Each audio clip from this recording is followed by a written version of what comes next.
takes a while. Yeah, and it seems that we are now going live. So welcome to our community, to the ones who are watching us live, and of course also welcome to the ones that will be watching us after the show itself and in the upcoming weeks. So welcome to the Scaleup Valley Podcast, where we interview the best tech leaders in the world about how to scale companies from 3 million to 100 million ARR in 7 to 10 years. That's the big goal of this vertical of the VC business, and it's typically how I like to call it, the Champions League of business. So today we have the pleasure of having with us a very special guest in this series with investors. We covered how to scale up from very different perspectives. So from the CEO perspective, from the Chief Product Officer perspective, from the Chief Engineering or the VP of Engineering or the CTO perspective.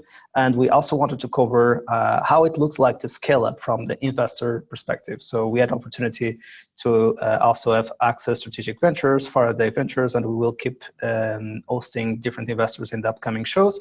And today we have the pleasure to have Olaf Jacobi, hopefully I'm pronouncing well your name, managing partner at Capnamic Ventures. So thank you so much for joining us, Olaf. Thanks for having me. It's a pleasure. Awesome. So let's go straight to the point. And as usually in the investment world, we also like to hear what is your elevator pitch? My elevator pitch. So my elevator pitch. So Capnamic Ventures is it's an early stage venture fund focusing on B2B tech companies. We are located in Cologne and in Berlin. We are predominantly investing in German-speaking countries because we have our network here. But we are also investing abroad. A couple of our companies on the US, but they have some German, Austrian, or Swiss, let's say, roots. We normally invest in Series A, some seed, and sometimes B round as an initial investment phase that we are following through almost every investment round. And our current fund is 115 million. We're normally investing up to 3 million initially, and then up to 8 million per company. 10 people in the team, 3 general managers, Christian, Jörg, and myself, and then 8 people in the investment team. So we bring a lot of brain power onto the table, and with this brain power, we're supporting our portfolio companies. That's awesome. Is there any specific vertical that you also enjoy to invest the most, or are you sector agnostic? Well, normally we are sector agnostic. We like to invest in things we do understand. There are some verticals we don't understand, and that's rather tough to invest in. We're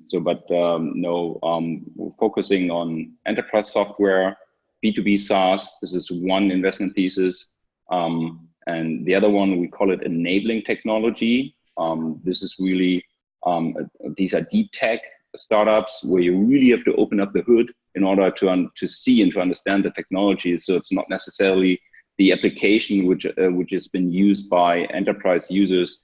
It's more, as I've said, enabling technology, digital infrastructure. Got it. Sounds perfect. I always like to kind of kick off the show in the investment version, asking you if there is any particular story, any kind of portfolio company that you really needed to, how can I say, fight a lot and in order to let them get in. So we have a lot of stories of founders who kind of knock on the door of 100, 150 VCs across the world, pitching their ideas, and finally at the door 151, they finally find out the VC who would give them an opportunity and who sees the opportunity. But I would say that in the current moment, especially in Europe, I think that we we have more money than projects available, or the deal flow can be smaller than the liquidity in the markets. In that sense, VCs also need to battle again with each other to kind of help a team to go to the next stage and to be part of the journey. Let's say, do you have any of those stories, or usually Capnamic is always the choice for the founders to have you around? That would be great if I can see. Well, it's always the choice. We try to do our best to be the go-to guys and the choice for founders. But let me answer the question indirectly. Got it. So I'm in this startup ecosystem now since 1999, when I joined my first startup, which we brought public. So we made an IPO. After this startup, I've done 2 other tech startups, 1 trade sale, 1 startup is still alive. So I entered this industry since 1999 now, and this industry and this ecosystem has been changed dramatically to the positive side. And if we just look into the tail mirror and look back 5 years or 10 years, the investor network has been changed as well. So back in, let's say, 2007, for example, there was a lack of venture capital across Germany, across Europe, maybe with an exception of the UK. But if we take Germany in particular, back in 2005, 2006, there was no seed money available. And that's why the German government set up the High-Tech Gründerfonds, state-owned seed investor. Because of this, more and more startups have been funded in a seed phase, and some other investors were following this trend and have really closed the seed money gap. I would say this was solved back in 2010. And then in the last years, more and more A-round investors were able to raise funds. Some A-round investors came from the Nordics, from the UK, focusing onto the German tech market.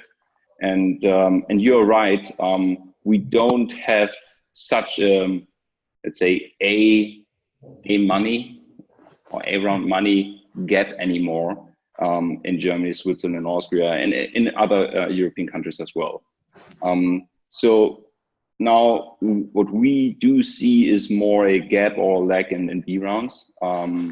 So German companies, in order to raise a huge B round, still have to go abroad, whether to the UK or to the US, because their growth money is available on a much larger scale there.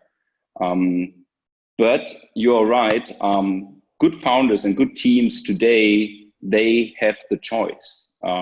So the market has been shifted, which is good, that in a way that a good founding team can really pick and choose the right investor, and don't have to take the first investor who is able to jump and to put money into the company, even though maybe there is no chemistry and there is no domain expertise at the investor side. So this is really a good trend. Does it mean we have more competition on interesting deals? Yes, that's true.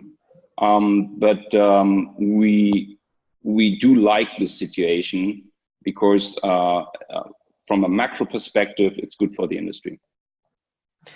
Absolutely, and also the opportunity to see more co-investments happening and leveling up the knowledge also across the industry in Europe, and hopefully Capnamic also helping the portfolio of investors that are investing in the company to raise their standards and vice versa. So which is definitely very healthy. Awesome. And also leveraging your experience as an operator in the past and yourself as a serial entrepreneur, and running your company as well. There are a set of habits that we like to discuss a lot during those shows, which are the Rockefeller habits. For the ones who are joining for the first time, those are the habits that were put in place by John Rockefeller, one of the most famous and successful businessmen in the history of the United States.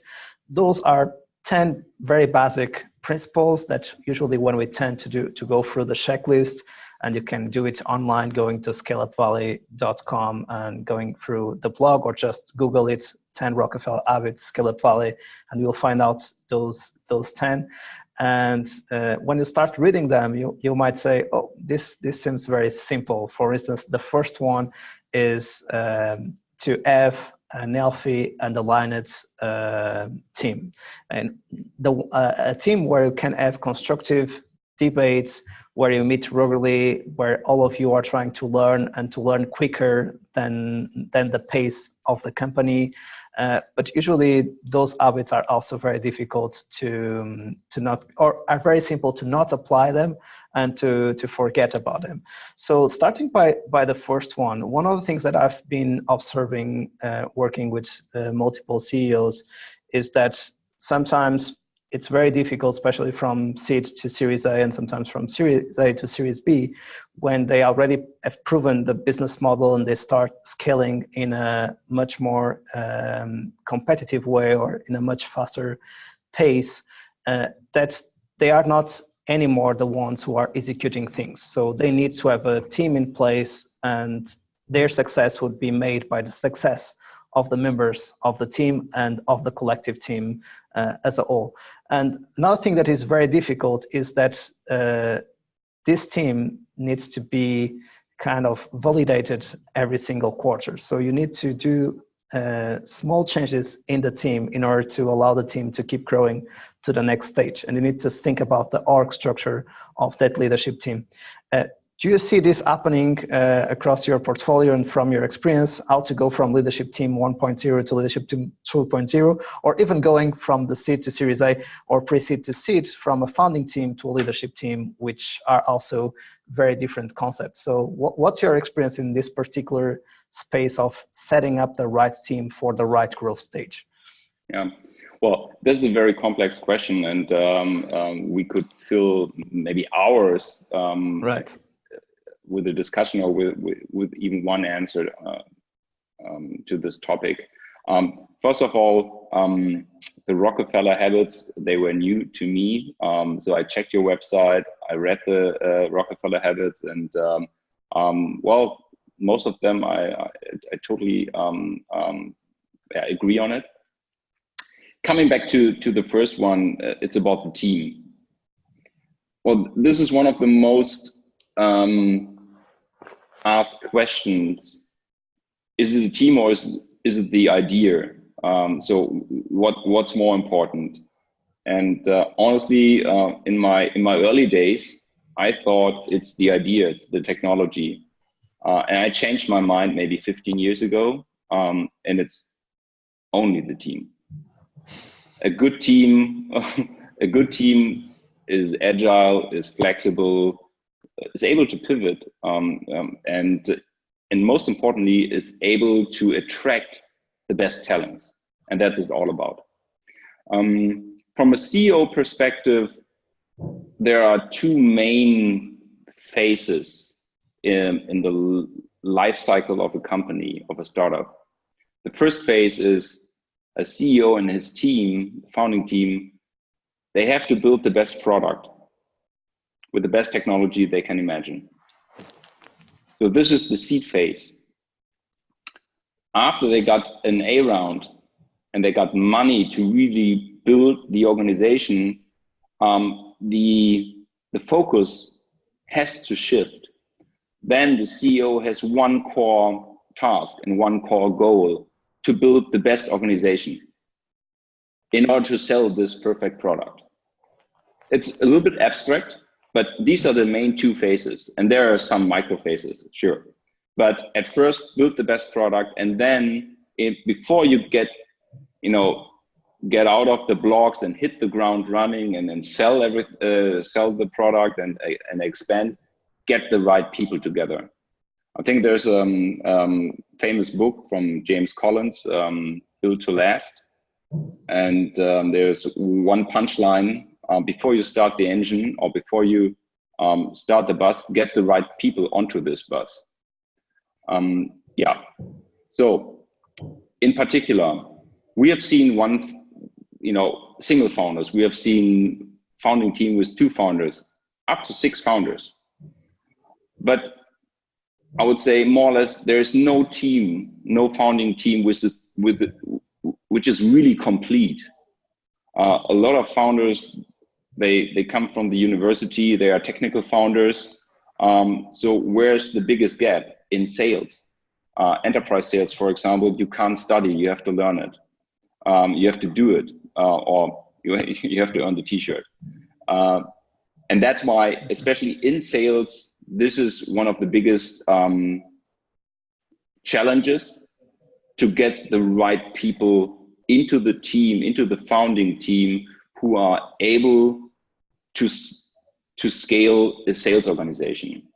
At first, what you have described with the team or leading team 1.0, the founder is responsible for sales in order to validate the product market fit. But once the product market fit is there and fresh money is on the bank account, then you want to make sure that there is no learning curve. And therefore, especially in sales, you need very experienced guys. So that's one of the bottlenecks that you see happening again and again on building the leadership team to pull Series A, or to have the best organization, using your expression, the best organization possible. Yeah, if we compare the German startup ecosystem and German tech startups with, for example, in the US-based startups. Yeah. The tech industry is maybe 3 decades older or 4 decades older in the United States compared with the German or with the Central European ecosystem and industry. That means the talents which are available in the US market when it comes down to product management, product marketing, and sales are much more experienced compared with the talents available. Just let's take only Germany. Why? 20 years ago, there was only one IT company, a big IT company, SAP. So how many people are available or were available 10 years or 15 years ago with the experience of launching new software products internationally? Maybe a handful, maybe 2 handfuls.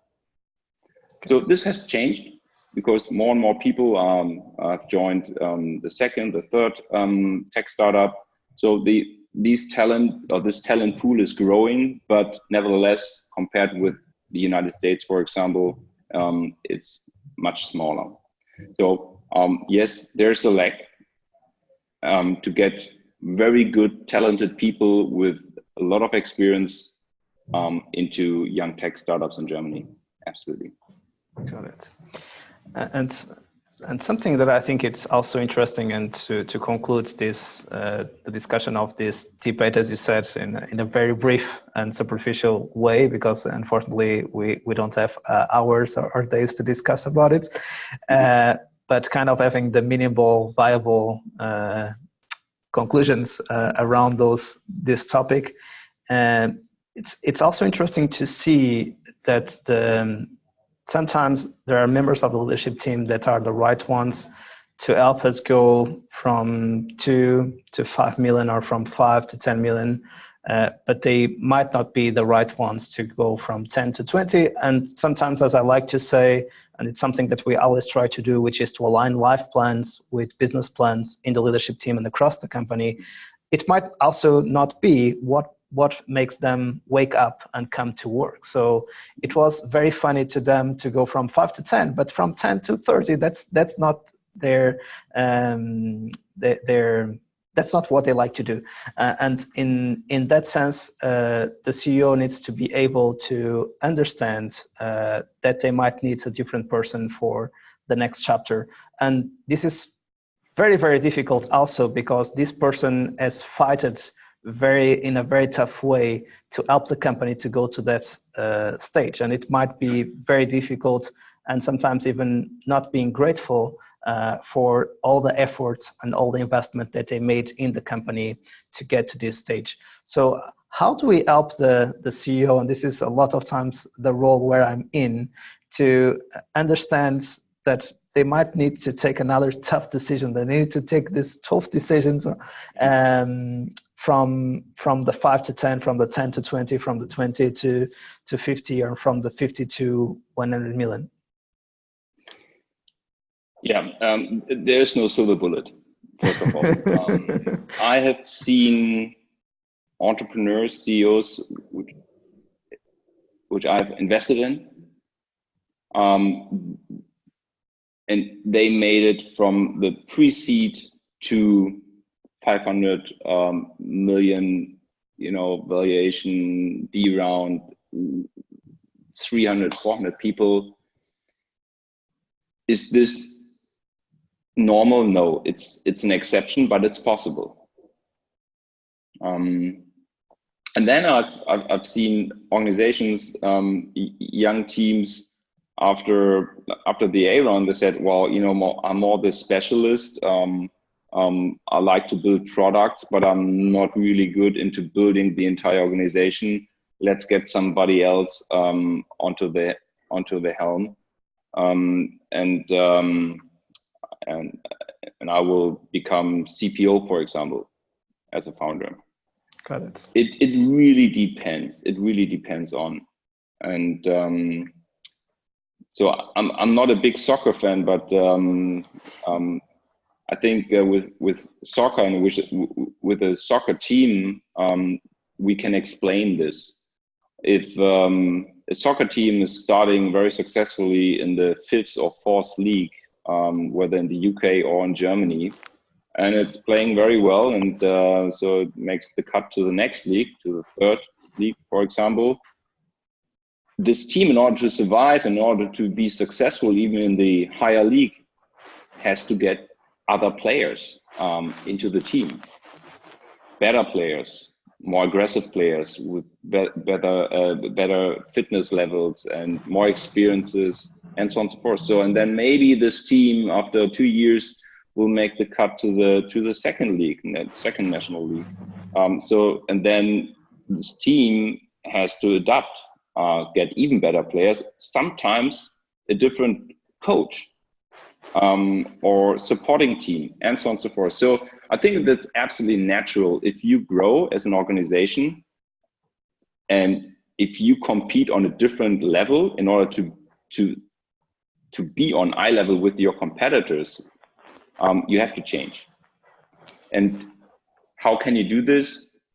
I think in a lot of cases, it's good if the founding team, CEO, and so on and so forth, are spending a lot of time with other companies, with companies 1 stage or 2 stages above them, in order to understand what have they done, how did they adapt, what are best practices, what is not so good to do, and so on and so forth. Yeah. As an investor, we are more a sparring partner, and we are supportive, and we are challenging decisions and strategies. But the bottom line is that the entrepreneur, the owner of the company, the initial CEO and founding team, they have to feel it, and they have to take the decision. Got it. Very good point, and very good suggestion about talking with another founder. Sometimes it seems there is so many things going on their own world that they forget to change and to connect with the ones who are facing the same kind of issues, or even better, who have faced the same issues some months ago or some years ago. This is one of of our main task to connect young founders with very experienced founders, not necessarily only successful founders. There's a saying, sometimes I have success, sometimes I make experience. Right. But this connection is very important and very fruitful for young founders to exchange and to learn from guys who went down this road. Got it. And moving forward to the Rockefeller habit number 2, again, it's super simple. Assuming that in the habit number 1, the habit number 1 is in place, which means that we have a healthy and aligned team. It's time to decide what will be the next big milestone, the next big camp to the Everest, to the big, airy, audacious goal, also a concept of Jim Collins. And in order to get to the next camp, sometimes there are, always there is some critical decisions to make, which might be, especially in enterprise and B2B space, what is the vertical that we will specialize on in the next milestone? What are the geos that we'll be approaching? What kind of use cases? What would be our value proposition for this specific segment? What we need to improve in terms of product, in terms of customer success. So cross-functional topics that really help the company to focus on a specific vertical and to let the company also to specialize and differentiate themselves from another competitors in a vertical or in a category where the company can be global leader and the number 1 player in that specific category. And usually this is very, very difficult because the founders sometimes also come from a mindset of fear about they don't want so much to close verticals or to close geos, as what they are trying to do scaling up is finding new avenues of growth. And it might be counterintuitive in terms of thought process to close some directions or to say, we will just focus on this specific geo or in this specific vertical or this specific use cases. It creates a lot of fear. How important have you seen focus across your portfolio, or where focus has been playing a very important role for companies to scale quickly? Well, it was a long question. I hope I did. Sorry. So it's really about summarizing very quickly, and sorry for that. It's how do we assure that we make the tough decisions and that we decide something very concrete to do in the next 12 to 36 months, which is a specific vertical or specific geos. So how do we get to those answers, and how do we commit? I think it's even more important than to find those answers, to commit to those decisions. Well, so how to get to the decision? Well, I think this is very simple. You're collecting data points as in a normal decision, and data points are market size, product market fit to particular national markets or international markets, availability of talent. You don't have the right talent or the right people together in order to conquer the US market, don't do it. So money available. Some markets are much more expensive to conquer than other markets. So the variety of data points and which are important to take a decision, and especially in these decision-making processes, an experienced investor is very, very important. So when I reconsider my experiences as a CEO and founder of tech companies, well, some investors, they really helped me, and other investors, they were a roadblock. If you haven't done it by yourself, it's tough to give advices. Sure, you have best practices from other companies, and you can exchange and you have your own opinion built on experiences other people made. But I think this decision-making process it's very important for young founders to have the right mix of advisors,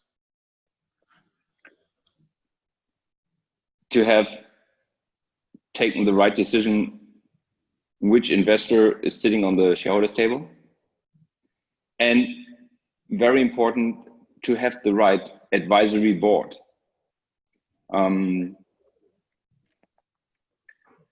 Especially after the B round, when you really have a lot of money in the bank account, and decisions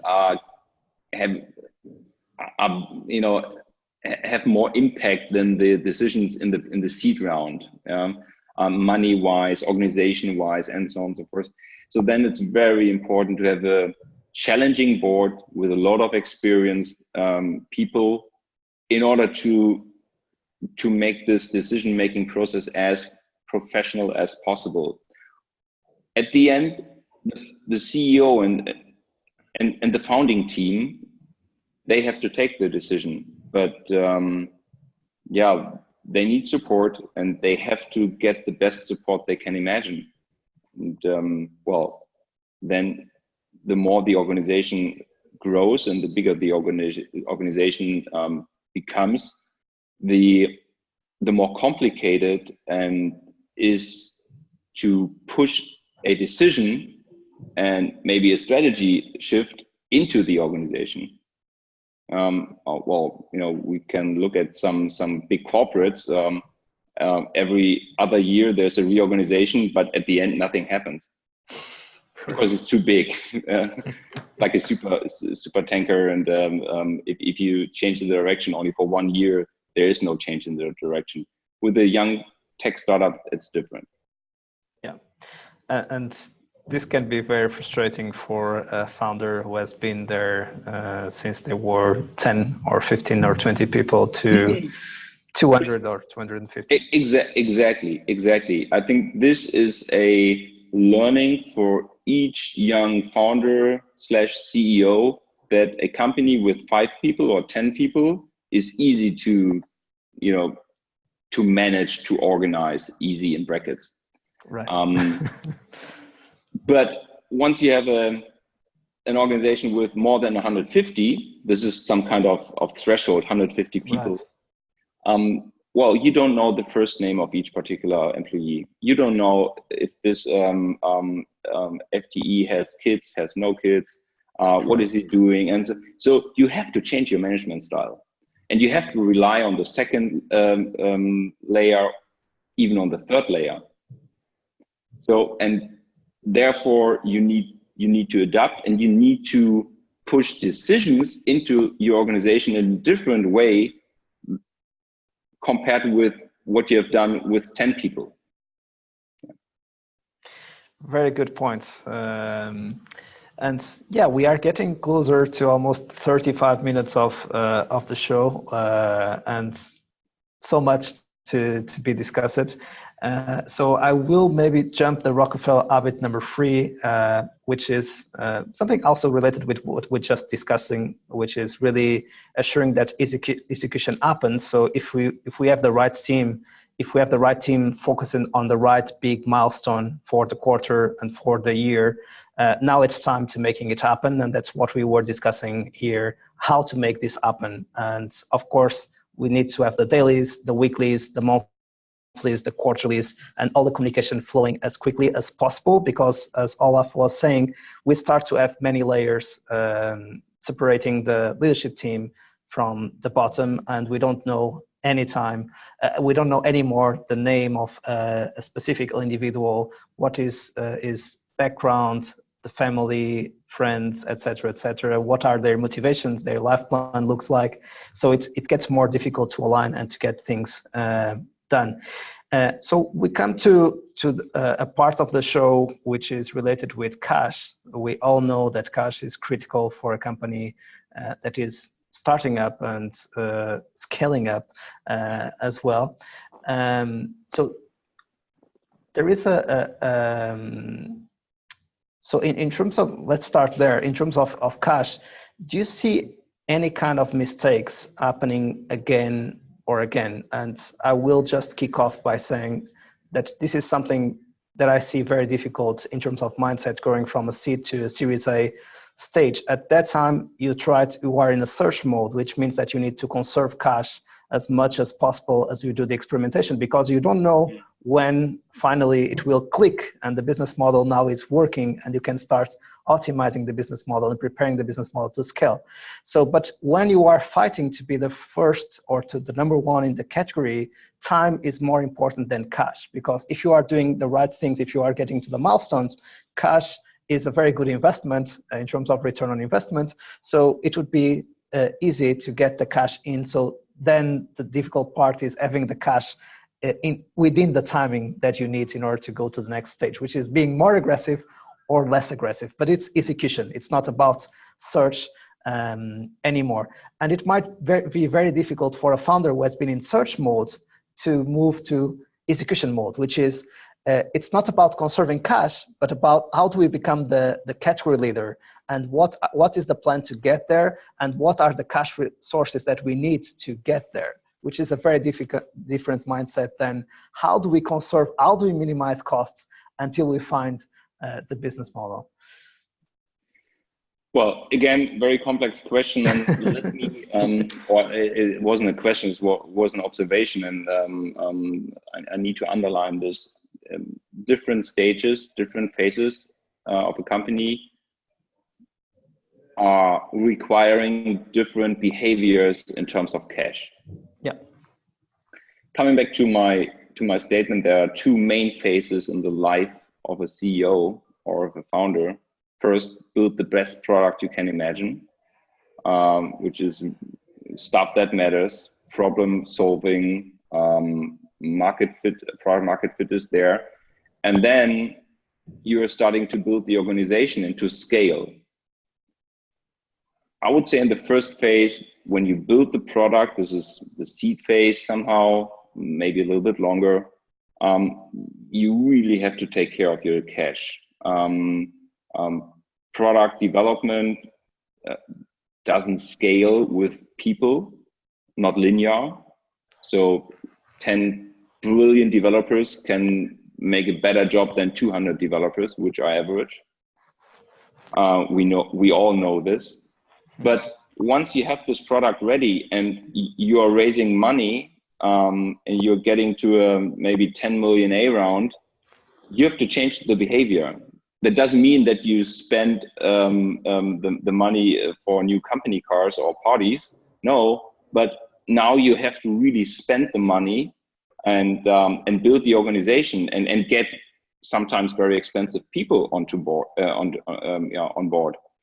And so this is a paradigm shift, and it's tough. And a good investor is supporting the team to enable this paradigm shift and this shift in the mindset as well, from very cost-saving behavior. Don't get diluted too much in the first phase, to okay, now we really have to spend because we have the ammunition, the product. Now we have to conquer the market, and that means spend money. Spending money in order to scale means you are really running towards the cash out wall. Again, in this situation, the investors are very important to give the founding team and the CEO the confidence to do this. But, and this is based on my entrepreneurial experience, try to be independent and to stay independent. There's a contradiction because you're not profitable, so you are somehow dependent as a young tech startup from investors. But don't lean back and say, well, okay, more money will come from my current investors. As a scaling tech startup, fundraising never ends. Investors' relation with new investors, it will never end. So on one hand side, yes, you have to get the confidence and the backing from your current investors. On the other hand side, this is a recommendation to all founders there. Stay independent and don't rely too much on the current investors.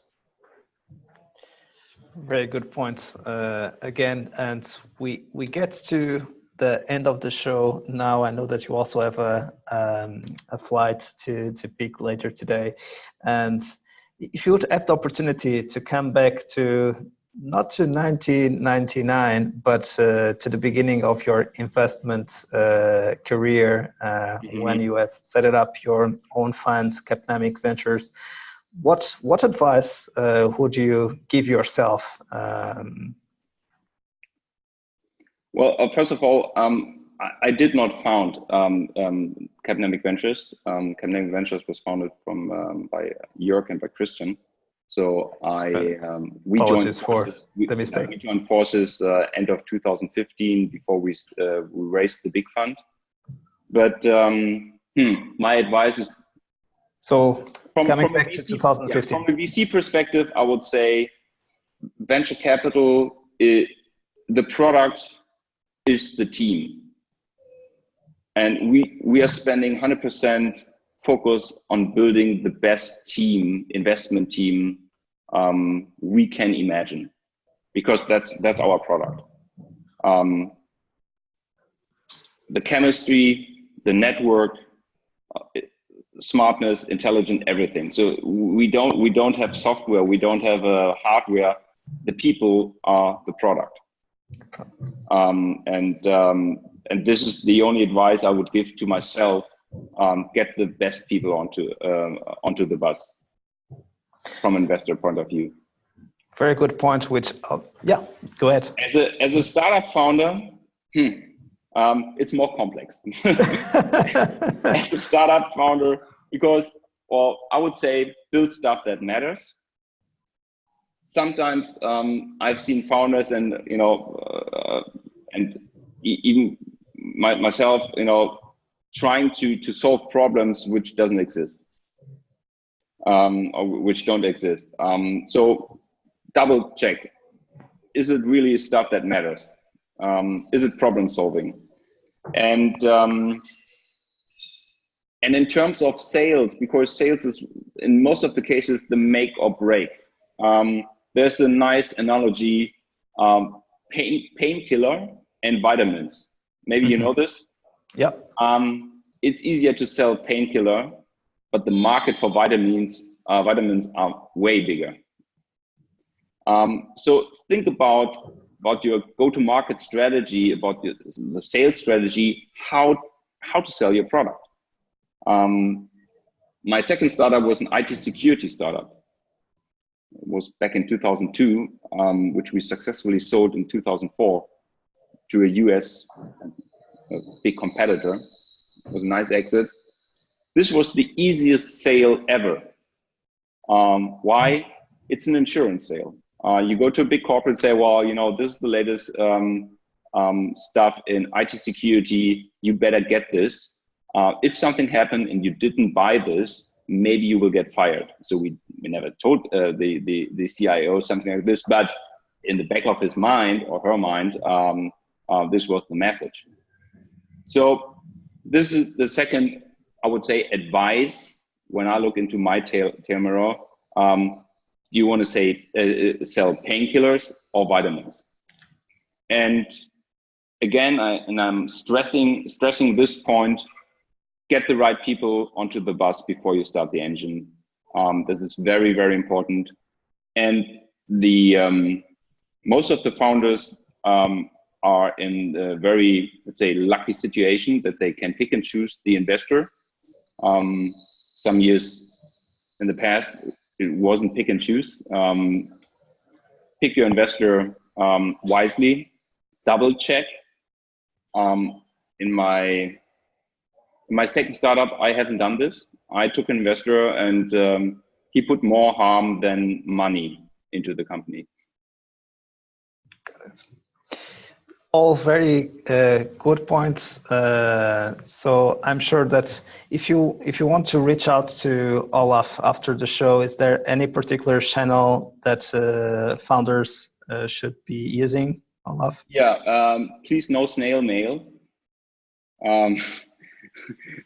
Connect me on LinkedIn or write me on Twitter. So my Twitter account is Olaf Jacobi, Olaf Jacobi, or find me on LinkedIn and just connect me. So we really appreciate your time, Olaf. You have shared a lot of value across all points, and you even were able to get my very tough questions today, and sometimes not so precise as I wish it. So thank you so much for your patience and thanks for your question. And so that's the Scaleup Valley podcast, where we bring the best tech leaders to share their scaling up journeys with you and trying to compress the key lessons to scale a business from 0 to 100 million ARR in 7 to 10 years. You can listen to this show on YouTube, Spotify, SoundCloud, iTunes, whatever is the channel that you appreciate the most, with video or with audio. So see you soon, and thanks again for joining us.